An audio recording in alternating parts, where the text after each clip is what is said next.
Well, we originally wanted to talk about Sleater-Kinney's record. And you can't just talk about Sleater-Kinney any one record because they made a lot of great music before. They made a lot of great music after. And then you start talking about Wild Flag. Then you start talking about Ex Hex. You start talking about, a fairly wide range of stuff. Just got to talk about St. Vincent a little bit too. So that's a pretty unwieldy topic in some ways. But I'm open to getting into it any way you can. Yeah, well, it just so talking about the new one, I don't want to get into the territory that why did they do it this way, or how dare they? Because then you're basically one of the people at Newport that was wanting Dylan off the stage because he plugged in an electric guitar. Right. But it is like something with Sleater-Kinney's output. You do have certain expectations because they've always been pretty consistent with their sound. They've never strayed too far from that. And to say the new one is a severe left turn is an understatement. Yeah, it definitely is. The album before that, No Cities to Love, or is that the song? Was the single No Cities to Love? It's the title track. Yeah. That record was pretty good. Well, I don't think anybody would put it up there as like one of their great records, but that was a huge departure from The Woods. The Woods was a fairly decent departure from what came before it, and none of it sounds like the first record. They do definitely not make the same record twice. Not exactly, but there are certain things that you can say it is the archetypical Sleater-Kinney song. There is a certain thing that you're looking for that you aren't going to find on this one, and you do find it.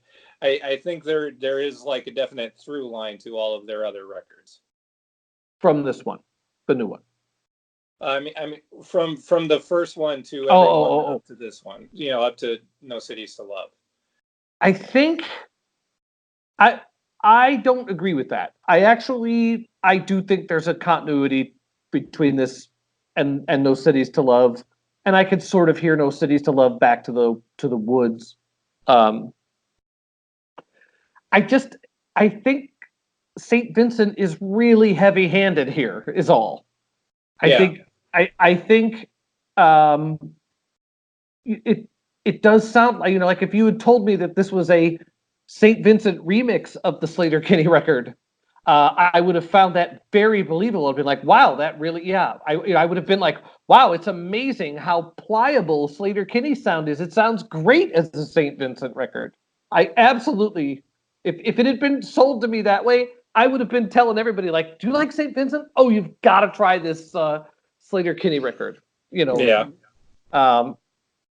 So I'm trying to separate out sort of the heavy hand of St. Vincent, because to me, especially over the last 3 or 4 records, like you can spot a St. Vincent record pretty easily too. I think the early ones were a little more warm and organic and a little bit acoustic, but her last couple of records, you absolutely can find the fingerprints on the Sleater-Kinney record. So if you separate those things, I still think you get the vocal performances. I think they take some chances that are very interesting. But it's this, Carrie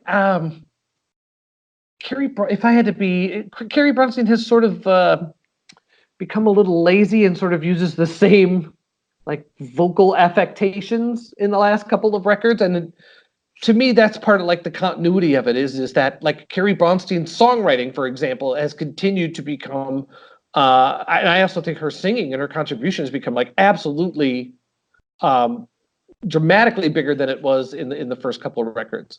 I mean, think of who she has to stand next to sing and be heard. Like that's Yeah. really, really hard, and I think she's grown into that. Okay, so my thoughts on this record at first reminded me of Neil Young's Trans, and then going back and listening to it again, it reminded me even more so. But with Trans, I understand why he wanted to do it the way he did it, because he did want it to sound like there's a Neil Young song trying to fight its way out of this arrangement. And I feel like a lot of the Sleater-Kinney songs here are trying to fight their way through the arrangement. I just don't know exactly why they chose to do it that way. And Because maybe it worked really well on the Woods. I think the Woods were produced by was it Dave Fridman from who did Mercury Rev and that terrible the second album from Clap Your Hands Say Yeah. You yeah. know, I think he produced that record. I suppose I could just look it up right now while we're Yeah, talking. if only there was a way to look that Yeah, up. if only there was a way to look that up. But like, I don't know, they played through some heavy-handed production on the Woods too. Yeah, there's heavy-handed production there, but it's not at odds with the songs as much as I feel like it is here. Um, with the Woods, it there are times where it's because if you look like if you take entertainers for example, it feels like maybe it lacks a bit of the teeth that the live version of the song would have, but not that much, not drastically. And here it just kind of like the songs are sort of buried in the production. And some songs are just different songwriting choices for Sleater-Kinney. Like some of the songs, actually, to me, I kind of call them Sleater-Kinney on Broadway, because like there's I think two or three songs, and I should maybe try and grab the titles, but they sound like it's from a Broadway musical. I don't know.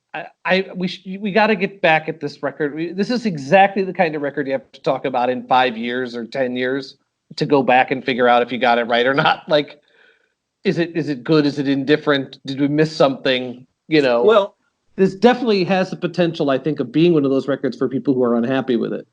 yeah, I mean, I honestly feel like I'm going to feel the same way in 5 years. I get what you're saying, and I think there's probably validity to that, but I think it just comes down to the songs. I don't think this is a very strong batch of songs for Sleater-Kinney, and there are a couple of songs I like, and I wish they had more of the type of arrangement that I'm used to with the band.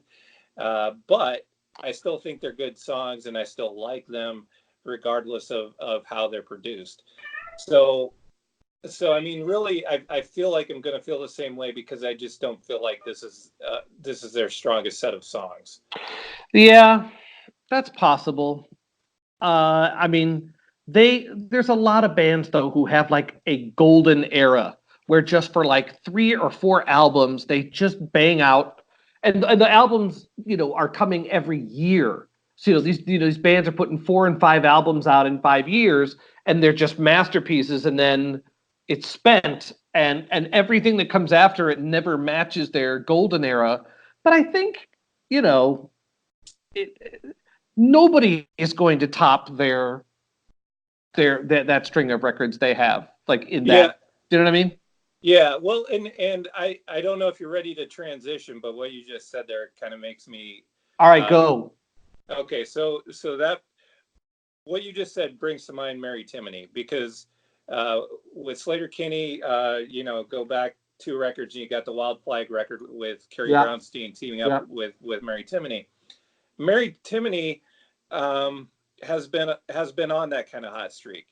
Like the Wild Flag record was pretty dominated by her, and then after that project was done and Sleater-Kinney got back together, then she went and started Ex Hex and made another great record, my favorite record of that year. And it's not new anymore. I think we're going back. We're going back a few months with the new Ex Hex record, but it's a lot of the same, and it's another strong record from her. Yeah, the songwriting is tight on all those records. There's no doubt about that. Yeah, those three records are all pretty tight. The Wild Flag record was really pretty exceptional, I think. And the fact that I think I read somewhere that there's no chance there's ever going to be another one, that there was some drama or something. Oh, really? Yeah. I mean, that is too bad. Like, as far as quote unquote supergroups go, that I think is an example of what a supergroup can be. Yeah. With Timony and Brownstein and Janet Weiss on drums. That's still one of my favorite records of the decade. Yeah. I mean, Janet Weiss, there was a couple promotional videos that came out during the time of the Woods where they just were putting out, this is how old that record is. You would still could get DVDs from bands. And so this dude would make DVDs of bands playing in abandoned houses in the Pacific Northwest, and he got them to come in and play around the period of the Woods. I mean, Janet Weiss just literally beats she's amazing. She's an amazing drummer, and I've seen her with Sleater-Kinney, and I saw her with Quasi too. I mean, she's a force of nature, and I don't know how they make it without her. I don't know how. That's where she's one of the best rock drummers there is, and that's where we I think buried the lead a bit because we didn't even mention the fact that she left Sleater-Kinney. Yeah, and admittedly, like, you hear that news and you get a bad feeling about the record going in. I don't think I let that influence my opinion of it in any way. It's still about the songs, but that's a big loss for them, I think. Yeah, it'd be a big loss for anybody. Yeah, I agree. I mean, if all Janet Weiss had done is Quasi, I think it would still rate the conversation. You know what I mean? Like, she's still, if the only thing she'd ever done is Quasi, I would be impressed with her. But the fact that she has the entire Sleater-Kinney catalog that she does have, which is not every note, but the Woods is like a clinic. I think it's her record. The Woods is her, like, that is a well, and what she does on the Wild Flag record is pretty outstanding as well. Yeah, she's good. I don't know all the great. I don't know how many of the jazz greats are left, but like top 10, certainly among my top 10 favorite drummers currently would be her. Yeah, if I were starting a band, she would be the drummer I would go after. And I don't say that because she's a free agent. Well, she isn't exactly a free agent now. She still has Quasi, but I mean, just given the choice of any drummer, she would be the drummer I would go after first. Yeah. If you ever come across, they had a tour. Quasi had a tour EP where they covered Prince's "Take Me With You." It's pretty special. I would hunt that down if you haven't heard it. That's up there toward the top for me for Prince songs, actually. So I do have to check that out. Yeah, dig that one out. I don't know if it's on Spotify. If only there was a device. A device where you could access Spotify. Yeah. Are you? Do we want to keep talking Ex Hex? Well, I mean, it's not as recent as other things that we're talking about, but it's still worth checking out. It's really good, like, kind of has a new wavy sort of feel, sort of more like in the rock vein, like the kind of bands like the Knack, and kind of made me think of the Kings a bit, and even Donnie Iris. There's a song on the new one that made me think of Donnie Iris. So. Oh my goodness! I have to for some reason I drove through Cleveland today, actually, as it turns out, and I was sitting there. I was listening to the Pete Townsend's Sheraton Gibson just to have something to sing with the word Cleveland in it, but I'd forgotten that I could have had Donnie Iris. Were you referring to Aaliyah or Love Is Like a Yeah, Rock? yeah. There's a song that will bring to mind Aaliyah. Interesting. It's Rainbow Shiner. So listen to Rainbow Shiner, and try not to think of Donnie Iris. I dare you. Yeah. By the way, here's my Donnie Iris reference to make. The restaurant Primanti Brothers. Yes. So they have murals on the wall of famous Pittsburghers, like your Andy Warhol and I think Mr. Rogers. Oh And, yeah. and I think Donnie Iris is right next to Mr. Rogers, if I remember right, on the mural. Wow. I did not go. Primanti's has become like a chain. There's Yeah, one in. I went to one in State College, and I've been to one in Altoona. yeah, it is more of a chain. The one I went to was I don't know if it's original. It was definitely an old one. It was one that had been around a long time in Pittsburgh. Yeah. Now that I live back on the East Coast, I feel like I owe Pittsburgh a real visit. Uh, Well, they have one of my favorite ballparks. I've been there a couple of times to go to that. have you ever seen a Steelers game there? I have not, but here's another Pittsburgh story if we want to go down this road. One time I was just randomly in Pittsburgh. I was actually driving from DC to Iowa, and Pittsburgh was not on my way at all. But I just decided I wanted to stop in Pittsburgh. So I did, and just kind of walked around a bit.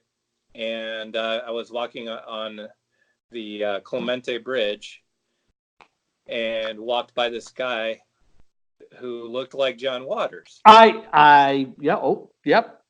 Oh, you remember the story? I Okay. remember you posting it on Facebook. You had like a picture of John Waters, like, Yeah. hey. Yeah. So, well, see now you're ruining the end of the story, I'm but sorry. yeah. So it's like I walk past him because it's like I'm not expecting to see John Waters on a bridge in Pittsburgh. And I go, a good 15 feet past him, and then I'm just like thinking to myself, there's only one person that's going to look that much like John Waters, and it's John Waters. So that has to be John Waters. So then I turned around and went back and talked to him a bit and got a picture, and that's pretty much the story, especially because the I blew picture it. the Yeah, well, that's okay. I But that remember. that that was another Pittsburgh experience I had. So I've gone to the ballpark a couple of times. I've eaten some pierogies. Saw Donnie Iris on a mural at Primanti Brothers, and met John Waters there. So I switched trains there once. I was going between like I think Chicago and New York, and I had to switch trains at Pittsburgh at like 6 in the morning. and That's that's it. that's about it. I've driven through it a bunch, but other than that, I had one hour on the ground. Never seen it. Um, So speaking of Primanti Brothers, and another good thing about them, other than their mural work, yes. uh, is that they're open all night. So I was from Pittsburgh. I was driving to Cooperstown to go to the Hall of Fame, and that was the place that I had breakfast. So I had dinner there, and then had breakfast the next morning because that was the place that was going to be open at 4:30 in the morning because I had to get on the road right away because I had to get to Cooperstown, which is a long way from Pittsburgh. Yeah, that is a haul. Yeah, I that was. basically I drove that today.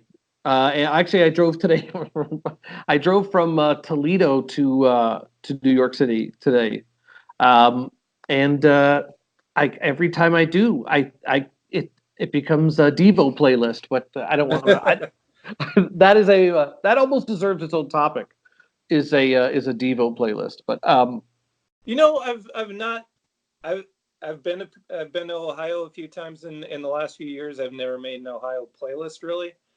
Like normally I'll do that, but I haven't really done that. I did listen, like to a little bit of Ohio music because you got to listen to Guided by Voices and Get some Kim Deal in there somewhere. Afghan Wigs from Cincinnati. Yeah. Yeah. Yeah, I definitely should have made an Ohio playlist, but I haven't really done that. Yeah. Yeah. One of these days we'll talk about Ohio. Maybe we'll bracket it. Oh, and the Raspberries. Got to have them in there too. Raspberries, the Pretenders. Yeah, Devo. Bone Thugs and Harmony. Dead Boys, right? Perubu. Yep, Perubu. Yeah, that's not bad. Yeah, well, Ohio needs a playlist. The Ohio Players. If the Ohio Players aren't from Ohio, all is lost. Just a clever name.